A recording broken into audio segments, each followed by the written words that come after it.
La pregunta, ¿es el coronavirus un castigo de Dios al mundo?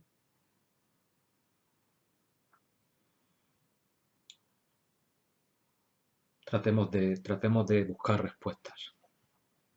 Evidentemente, evidentemente hay muchas cosas que quedan reservadas al misterio de Dios, que son imposibles de poder escrutar, porque, porque es así.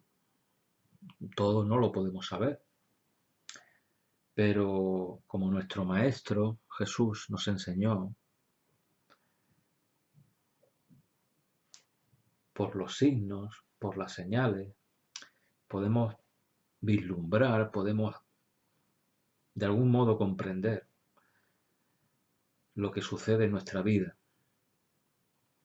Cuando vemos el cielo rojo, sabemos que va a llover. Cuando un médico ve que su paciente tiene fiebre, sabe que tiene una enfermedad, tiene un virus, tiene algo, ¿no?, que le está afectando. Por lo tanto, el coronavirus, para mí, para mí está bastante claro que, que le está hablando al corazón de la humanidad. Pero está hablando en dos vías distintas, según mi entendimiento. Porque para el que no cree en Dios, esto del coronavirus o esto de los misterios de la vida no tiene ningún valor. O sea, hablarle a un ateo de que tiene que convertirse, pues eso, pues no, pues prácticamente no sirve, porque el que está convencido de su incredulidad, pues tiene muy pocas o nulas posibilidades de cambiar. Pero para los creyentes, las cosas no suceden del mismo modo. Nosotros los creyentes, y este vídeo está dirigido a los creyentes, no a los incrédulos, nosotros sí tenemos que saber buscar en los signos de nuestra vida, en los signos de nuestro tiempo, tenemos que saber leerlos para que nos ayuden. Que Dios castiga es una evidencia que está en la Biblia, está en el Antiguo Testamento y está en el Nuevo Testamento. Está desde el primer libro de la Biblia hasta el último. En unos habla más del tema, en otros habla menos, pero es una evidencia que Dios castiga. Que Dios nos ama es otra evidencia. Y además nosotros los cristianos sabemos que Dios nos ama precisamente porque ha entregado a su Hijo, Jesucristo, para morir en la cruz por nuestros pecados. Lo hemos vivido recientemente. Por lo tanto, ahí tenemos otra evidencia, que Dios nos ama. Que Dios quiere nuestro bien, eso es otra evidencia bíblica. A través de los evangelios, a través de las cartas de los apóstoles y a través del Antiguo Testamento, vemos continuamente ejemplos y palabras que nos dicen claramente que Dios nos ama, quiere nuestro bien. Pero, como he dicho al principio, también es una evidencia de la palabra de Dios, pues que el castigo de Dios es una realidad. Pero hay personas que no consiguen compaginar, no consiguen comprender. Yo distingo dos tipos de castigo. El castigo del Padre bueno, que ante nuestra infidelidad, nuestra cabezonería, el Padre bueno pues permite en nuestra vida alguna cosa con el fin de que enderecemos el rumbo y rectifiquemos. Ese sería un tipo de castigo, el castigo del Padre bueno. Porque qué padre bueno no trata de hacer rectificar a su amado hijo, al hijo que ama, cuando ve que su hijo, al que ama tanto, está desviándose del camino y está haciéndose un daño y está perjudicándose la vida y está poniéndose en peligro. Pues ahí tenemos un tipo de castigo. Tenemos el castigo del que yo llamaría en este momento del Padre bueno. Un castigo que tiene como finalidad el hacer rectificar alguna conducta, el hacer darnos cuenta de algo. En definitiva, todos estamos llamados a la penitencia, a la conversión. Incluso en este tiempo litúrgico de Pascua de Resurrección, porque la historia, aunque la liturgia vaya cambiando y hemos pasado de la Cuaresma a la Pascua, el mandato del Señor sigue siendo válido para todos los días del año. Todos los días del año se nos pide lo mismo: convertíos, creed en el Evangelio. Pues bien, tenemos el castigo ese, ¿no? Castigo de corrección, digamos. Y lo tenemos en la Biblia. Lo tenemos en el Antiguo Testamento, lo tenemos en el Nuevo Testamento. Y luego tenemos otro tipo de castigo también, que Dios permite también. También lo tenemos en la Biblia.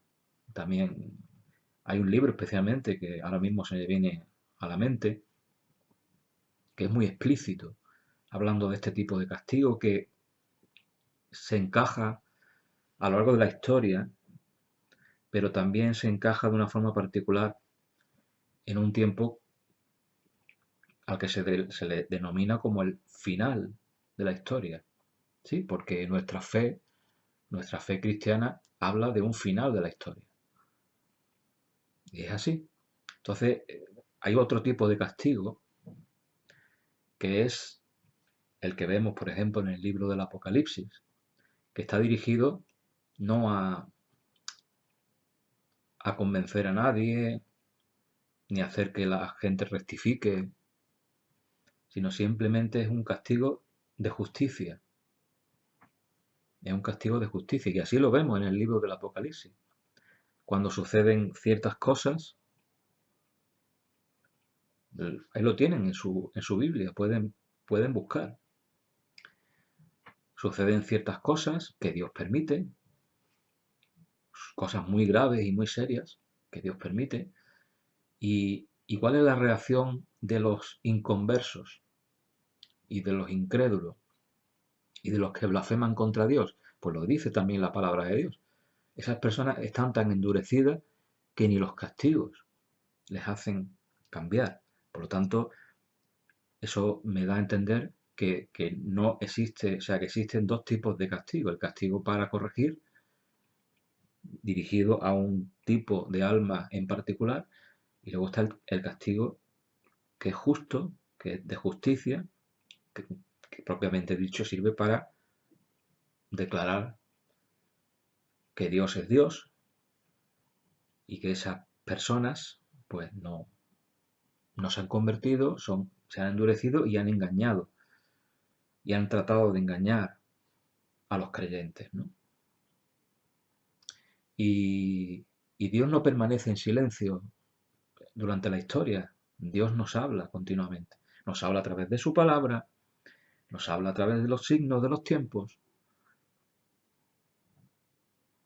Somos nosotros los que tenemos que saber eh, leer los signos de los tiempos y mirar hacia nosotros mismos también, por supuesto, para saber qué nos está queriendo decir cada acontecimiento de nuestra vida.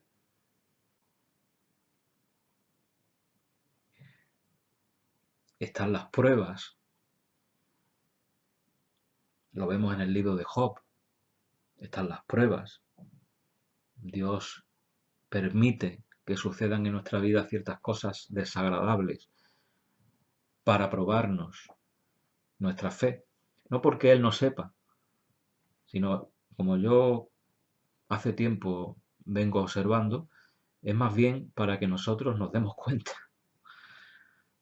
Porque Dios sabe perfectamente cuál es nuestra fe. Él conoce el profundo de nuestro corazón. Él no necesita hacernos una prueba. En el libro de Job hay un pasaje donde se ve un diálogo entre Satanás y Dios. Y Satanás pues le dice, no, tú déjame que yo le haga esto a tu hijo, que ya verás cómo se vuelve contra ti. Y Dios entonces le permite a Satanás que le ataque, ¿no?, a ese hijo de Dios. Pues es un poco esto, ¿no? Dios permite, nunca por encima de nuestra fuerza, también está escrito en la palabra, pero no porque Él no sepa cómo somos ya por dentro, sino es más bien para que nos demos cuenta nosotros, ¿no? Y también para que nos purifiquemos nosotros, ¿no? Porque en el dolor y en el castigo hay purificación cuando se trata de un creyente.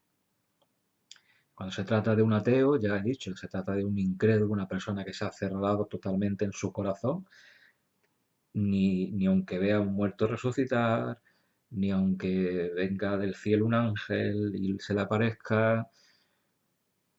Eso está escrito en la palabra. Entonces, el coronavirus,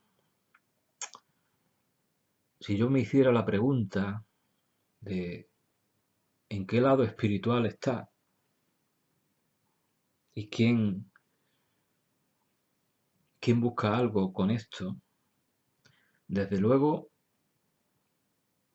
al diablo lo que le interesa es que el mundo siga y siguiera como estaba antes del coronavirus. Por lo tanto, no parece muy lógico que sea una actividad del mal para destruir a la humanidad. No tiene sentido.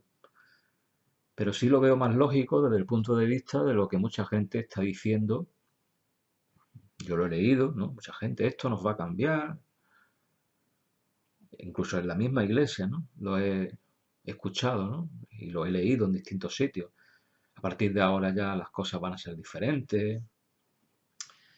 Vamos a tener más amor, vamos a tener más comprensión con el otro, Bueno, se dicen muchas cosas en estos momentos.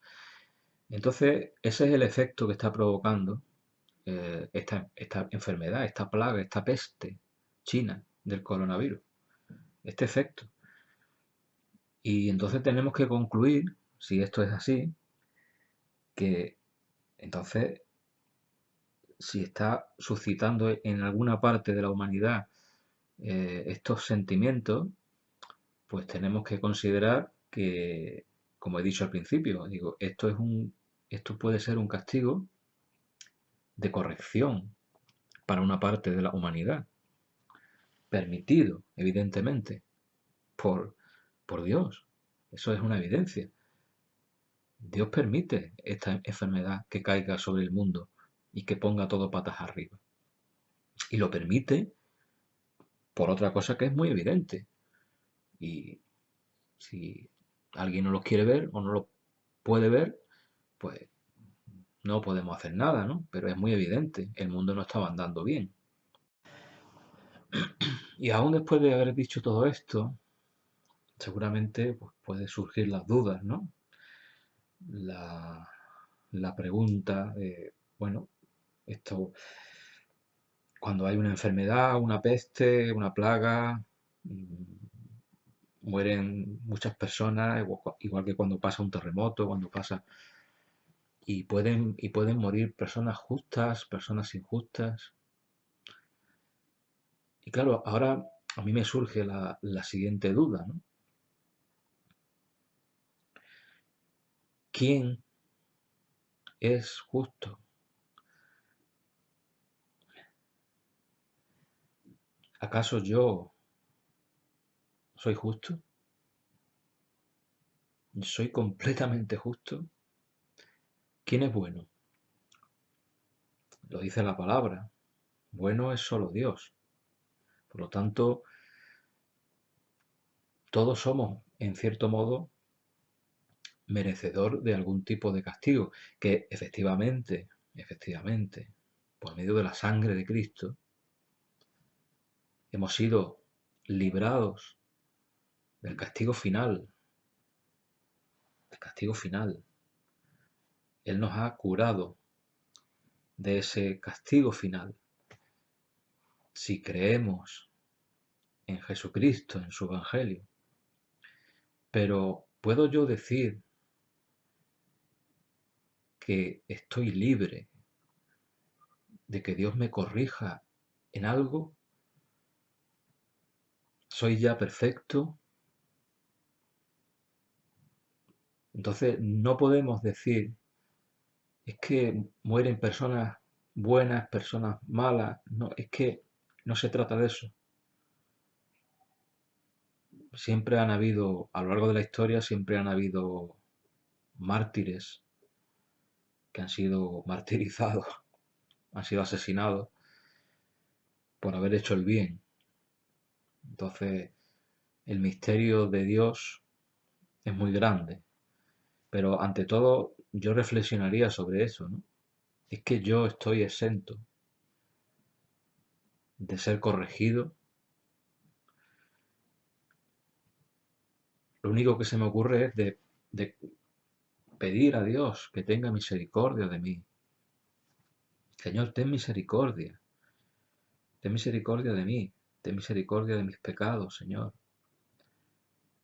Acepta mi arrepentimiento, acepta mi deseo de no hacer el mal y de hacer lo que tú quieres, lo que a ti te agrada. Es lo único que puedo hacer.